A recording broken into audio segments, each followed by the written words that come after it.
What's going on, guys, and welcome back to the channel. Today we're taking another look at the Jordan 10 Steel. This one's the God Killer batch from Kickwho. Before we get into this pair, I want to remind you this video and all the other content on my channel is for educational and entertainment purposes only. If this is your first time here, guys, go ahead and like and subscribe. I really appreciate that. It is very helpful. You can also be sure to follow me on Instagram and then TikTok at kvegaskickz. Guys, I appreciate the support. Let's take a look at these 10s. So if you follow my channel and you keep up with it, thank you so much. Welcome back. You know that I have reviewed this shoe. This is my third time. I got the initial batch, which was fine, but just ran small. Then I got another updated version that actually fit true to size, but still had some of the same little shape issues. This is the God Killer batch from Kickwho. Let me show you their information. Of course, all this will be in the description, including that discount code, so be sure to use that. And let's dive right in. So you do have your Jordan 10 outsole. Of course, this one is the black with the gray and all the different accomplishments on there with the blue Jumpman, that powder blue looking good. I am going to be comparing these to the last version to show you the differences and the improvements because this is one of the things that I reached out to Kickwho. They actually had these on their site a while ago, but it wasn't a God Killer, just a regular, rep, whatever. And so I reached out to him, just asked, hey, is there a God Killer batch of these coming? And they said yes. That's why I held off on reviewing them.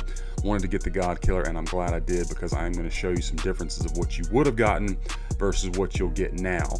And so let's just go ahead and do that. So first off, on the outsole, let me bring in the first version, or excuse me, the last version I got that fit true to size but was still not quite correct.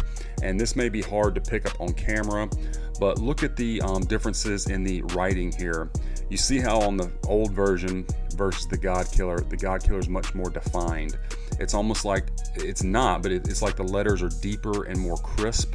Like look at this Dunk Champ versus that Dunk Champ. Okay, I hope that's showing up for your camera because it's very evident in person. It's like all the writing is there, but it's just, and I think you can see it even as I get it further away. This is much more clear and defined on this one. Powder blue is a little bit different too. The God Killer is more vibrant, and just for reference, this pair has not been worn. These are still brand new, okay? So there's one difference. We will cover more as we go along. That outsole wraps up to your midsole. It's a mostly matted out finish, maybe a hint of gloss on here. Going around our medial side, everything looks pretty good. Might be some glue lines here. It is clear glue, so it's a little bit harder to see. Toe cap area, nice and clean though. Love to see that. All right, now fit and comfort these. This is one of the things that I was really concerned about because that first version did not fit properly. And so when I got these in, tried these on, and they do fit. These are men's size 13. I will say they are slightly more snug on me than the last one that was a size 13. I think it's because the toe box is more tapered and slim like it should be. So I would still tell you to go true to size, depending on if you're gonna wear a crease protector in something like this, then you might wanna go up half size, but I would still, for me personally, I'm gonna stick with a size 13, which is my normal size. Now, comfort-wise, they do come with a Dream Cell insole, which is my favorite. So these, I think, are actually pretty comfortable on foot. Now, the upper of the shoe, the leather on here around the mudguard, or excuse me, these panels, and then around the toe cap area is more of a flat, grainy leather, and then above that is some very soft, tumbled leather. And then one of the big differences with this one versus the last version is the shape of this toe cap. This whole area up here has been vastly improved. I hope this is going to show up well on camera. So I'm going to bring that other one back in, and I really don't think I need to say anything. I think you can see that very clearly, how the God Killer batch is much more tapered. These lines are nice and smooth, whereas here it's more of an abrupt turn on this leather. And then this right here, for sure, I mean, this is tapered, but it's not a nice smooth taper.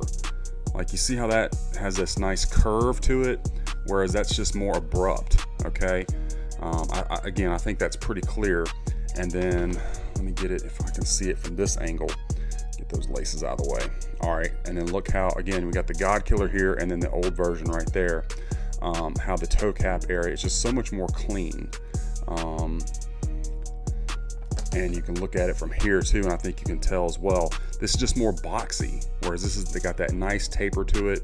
Another thing, while I have them at this angle, the top of the tongue on the godkiller #1 is super soft, but it's nicely straight across, whereas that last version, the tongue, and I'm not going to be able to get it in camera, I don't think too well, kind of wonky, okay?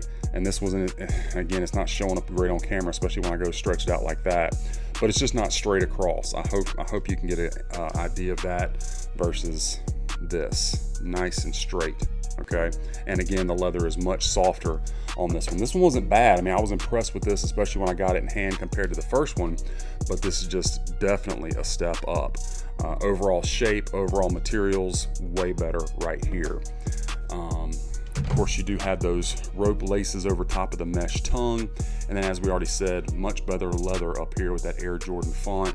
Of course, you got that kind of checkerboard print, or houndstooth. I don't know if that's houndstooth or checkerboard, but at any rate, you know what I'm talking about, the black and white.